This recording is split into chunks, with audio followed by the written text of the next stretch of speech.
The price of greed. They met in the back of an old auto garage, the kind that smelled of gasoline, secrets, and bad decisions. For men, one plan, too much to lose. Darius leaned against the hood of a black sedan, flipping a silver lighter between his fingers. He was the mind behind it all, sharp, confident, and dangerous in that quiet way that never needed volume. Next to him sat Kenny, the driver, restless, chewing gum like it owed him money, eyes darting toward the garage door every few seconds. Marcus, the muscle, was checking the contents of a duffel bag, guns, gloves, and enough duct tape to make any problem disappear. And then there was Jordan, the outsider. He stood near the shadows, hands buried in his pockets, pretending not to shake. Jordan wasn't one of them. He'd never robbed a store, never carried a gun, never thought he'd end up in a garage at midnight with men who had nothing to lose. But life had cornered him, debts, eviction notices, a sick mother who needed more than hope. Desperation is the easiest thing to manipulate. Darius knew that. He always knew.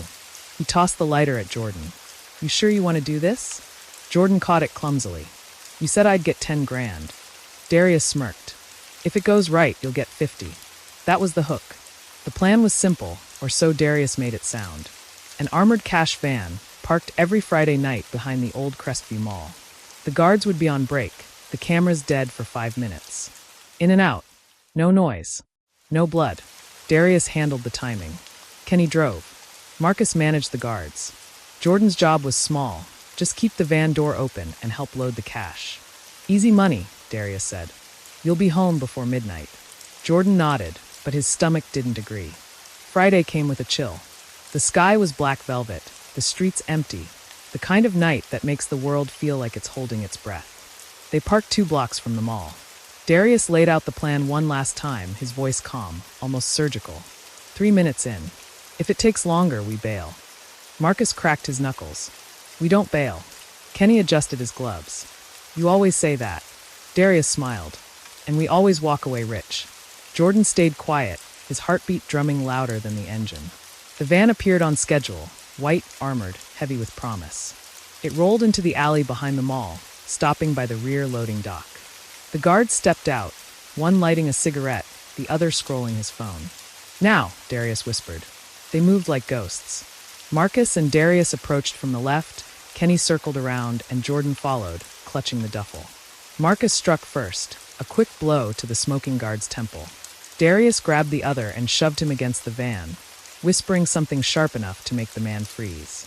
It worked. Fast. Clean. Quiet. Jordan felt a rush, the kind that makes fear and adrenaline taste the same. Then Darius gave the signal. "Open it." The back of the van swung wide. Inside were steel cases stacked in rows, marked with the Crestview Bank insignia. Marcus whistled. "Looks like Christmas." They started loading the bags.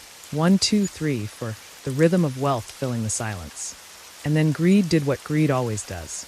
Marcus opened one of the cases. Bundles of cash banded tight, fresh, untouched. His eyes burned green. "Man, look at this," he said, stuffing a few stacks into his jacket. Darius shot him a glare. "Don't start that." But Marcus wasn't listening. "Who's going to miss a few bundles? We're risking our necks out here." Darius stepped closer. "We had a plan." Marcus grinned. "Plans change." That was the moment everything broke. Kenny's voice cracked through the radio. "Guys, we got movement. Someone's coming from the street." Panic rippled through the alley. Darius grabbed the last bag. "We're done. Move."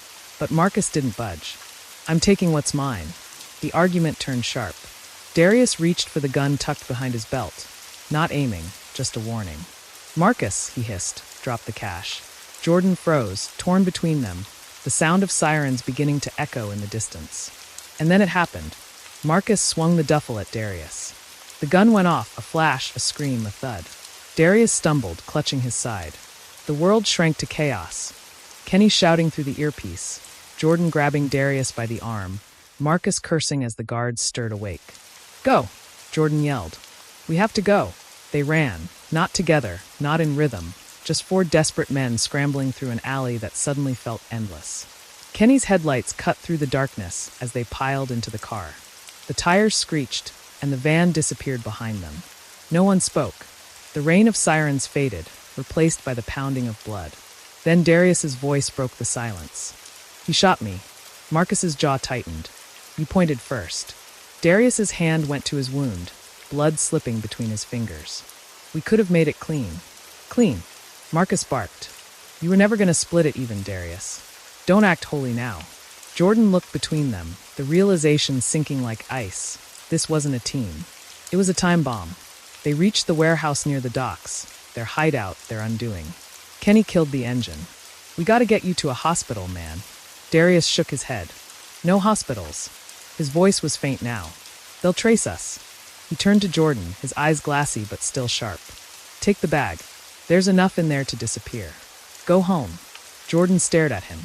What about you? Darius smirked weakly. Me? I made my choices. Then his gaze shifted, past Jordan toward Marcus, whose hand was inching toward his gun again. I told you, Marcus growled. We split it now. Don't, Jordan said, stepping between them. Marcus sneered. You don't belong here, kid. You were never built for this life. He raised the gun. But Jordan moved faster than he thought he could, grabbed the bag, swung it hard. The impact cracked Marcus's jaw. The gun fired once, harmlessly into the ceiling. Kenny shouted, Enough! We're done.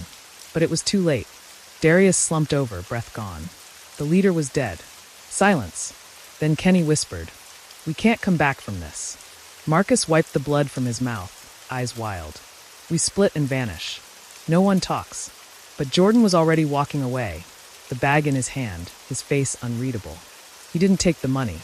Not $1. He dropped the duffel on the wet concrete outside the warehouse door, left the gun behind, and kept walking until dawn broke.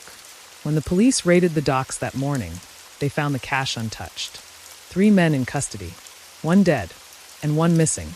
Jordan disappeared without a trace. Some said he left the country. Some said he turned himself in quietly, just to sleep without looking over his shoulder. But those who knew him, the ones who remembered the look in his eyes that night, they said something else. They said Jordan learned what every greedy man forgets.